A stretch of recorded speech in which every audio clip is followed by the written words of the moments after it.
우리가 예수님의 사랑으로 성도 여러분을 사랑합니다. 시편 기자들이 시편을 쓸 당시 야훼 하나님을 믿고 의지하고 찬양하며 그분의 말씀대로 살기 노력했던 사람들은 이스라엘 사람들만이었습니다. 당시 강대국이었다는 아수르도 바벨론도 애굽도 하나님을 믿지 않았습니다. 그들이 믿은 것은 사람이 만든 우상에 불과했습니다. 그들의 상상에 따라서 손으로 빚고 깎아 만든 우상에게 절하고 그들에게 복을 빌었죠. 아니, 이스라엘 주변 사람들만이 아니었습니다.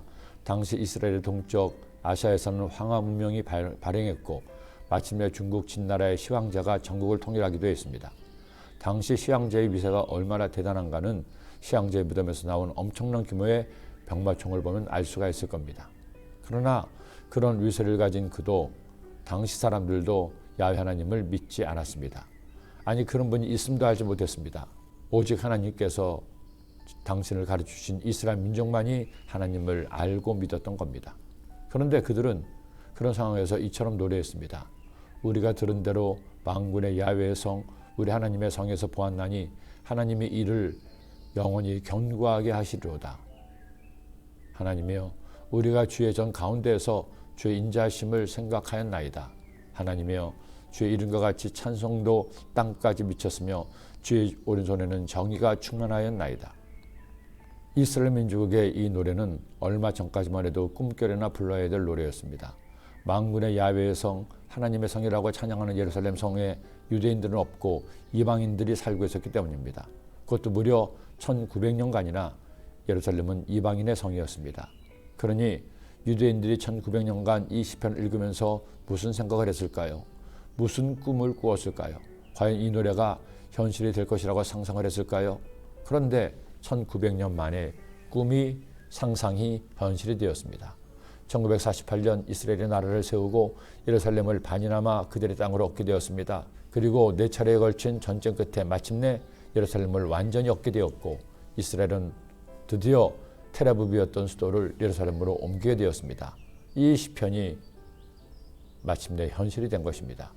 우리가 들은 대로 만군의 야훼의 성, 우리 하나님의 성에서 보았나니 하나님이 이를 영원히 견고하게 하시리로다.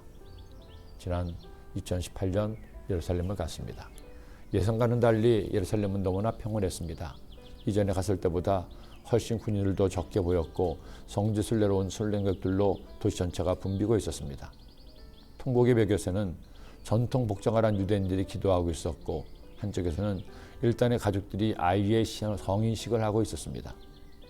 팔복교회에 갔을 때 함께 간 성도님들과 교회 한쪽 잔디밭에 앉아서 찬송을 불렀습니다. 그때 문득 그런 생각이 들었습니다. 2000년 전 이곳에서 예수님도 제들과 함께 하나님을 찬송했을까 하는 생각이었습니다. 여러분, 마침내 하나님의 말씀은 완전히 이루어졌습니다. 이 말씀이 기록되었던 3000년 전에는 오직 그들만 하나님을 찬양했는데 이제 그 시온 땅에 동방의 작은 나라 한국 사람들과 하나님을 찬양하다니요. 찬송의 땅 끝까지 미친 겁니다. 예루살렘에서도 베를린에서도 모스크바에서도 뉴욕에서도 동경에서도 서울에서도 심지어 베이징에서도 하나님을 찬송합니다. 야훼 하나님의 이름을 손에 높여 찬송합니다. 여러분, 오늘도 새날이 시작되었습니다. 우리 가장 먼저 야훼 하나님을 찬송합시다. 그분의 의로우심을, 사랑하심을, 인도하심을, 복내려 주심을 찬양하는 여러분이 되시기를 기도합니다. 하나님 아버지,